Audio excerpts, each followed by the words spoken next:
नमस्कार साथियों, मैं आपका दोस्त प्रीतिंग नौजिया एक बार फिर उपस्थित हूँ एक नई जानकारी के साथ। दोस्तों, जैसा कि आप लोग जानते हैं, मैं आपको विभिन्न प्रकार के आयुर्वेदिक पेड़ पौधों जो दुर्लभ होते हैं उनकी पहचान कराता हूँ तथा कुछ अवसाद रोगों का इलाज भी करता हूँ।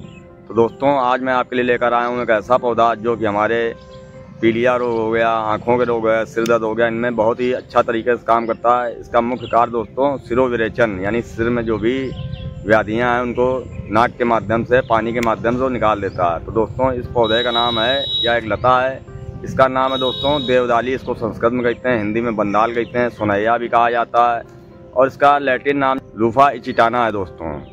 तो दोस्तों, आइए चलते हैं, सर्वप्रथम इस बेल की पहचान कर लेते हैं, फिर इसके प्रयोगों के बारे में मैं बताऊँगा कि कैसे इसका प्रयोग किया जाता है।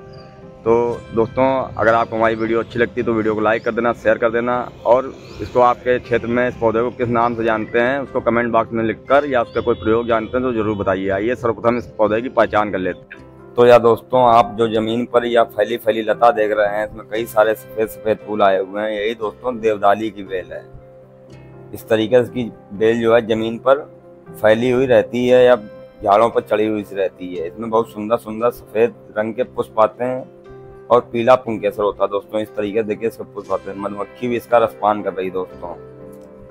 तो दोस्तों, इस तरीके से इसके पुष्प पीले 5 पंखुड़ियों में विभक्त होते हैं। जैसे एक फूल में 5 पंखुड़ियां होती हैं, इस तरीके से बीच में एक पीला पुंकेसर होता है। तो देखने में बहुत ही सुंदर दोस्तों यह लगता है। अगर इसके पत्तों की बात की जाए दोस्तों, तो पत्ते भी तुरई लौकी के समान लेकिन 5 भागों में विभक्त इस तरीके से होते हैं दोस्तों। ये इसके पत्ते होते हैं।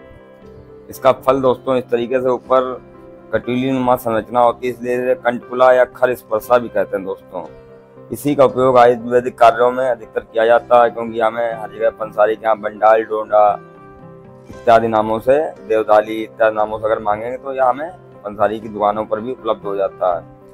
इसको दोस्तों, इस फल को अंदर से जब ऊपर का ये कंट वाला आवरण, कंटक वाला आवरण जब निकालेंगे तो इसके अंदर जाली नुमा संरचना निकलती है दोस्तों। ये देखिए, जब इसके कांटे हटाए गए तो उसमें जाली नुमा संरचना निकलती है, और जो है उसके अंदर फिर कई सारे छोटे छोटे बीज होते हैं दोस्तों, काले काले कलर के। ये देखिए जाली नुमा संरचना इसमें, और फिर इसके अंदर इस तरीके से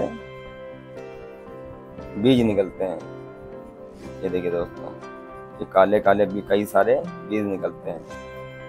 अब दोस्तों, अगर हम इसके उपयोगों की बात करें तो पीलिया रोग में इसका दोस्तों बहुत ही अच्छा उपयोग है। जहाँ जितना भयंकर पीलिया हो, उसमें इसके एक फल को मसल कर 50 ml पानी में एक कांच के बर्तन लेके खुले आसमान के नीचे रात को रख देते हैं, और सुबह उसका 2 से 3 बूंद रस नाक में टपकाने से हमारा जो सिरोविरेचन हो जाता है, जो वहाँ पीलापन है आँखों में, वह सब पानी के माध्यम से, नाक के माध्यम से निकल जाता है। अगर ज़्यादा पानी नाक से निकलने लगे और अगर ज़्यादा दिक्कत होने लगे तो उसके लिए देसी गाय की 1-2 बूंदे हम नाक में डालेंगे तो वह भी सही हो जाता है। उसके बाद जब पानी पीला निकल जाए तो लीवर को सही करने की कोई भी दवा देकर पीलिया से हम लोग पूर्ण रूपेण आराम पा सकते हैं। इसी प्रकार यह पानी नाक में डालने से आपके सर दर्द में भी लाभ होगा, खांसी में भी लाभ होगा, और यहाँ तक कि मिर्गी जैसे भयंकर असाध्य रोगों में भी यह लाभ करती है जाके। तो उम्मीद करता हूँ आपको यह जानकारी अच्छी लगी होगी। मिलते हैं किसी नई वीडियो में नई जानकारी के साथ, तब तक लिए जय हिंद, वंदे मातरम।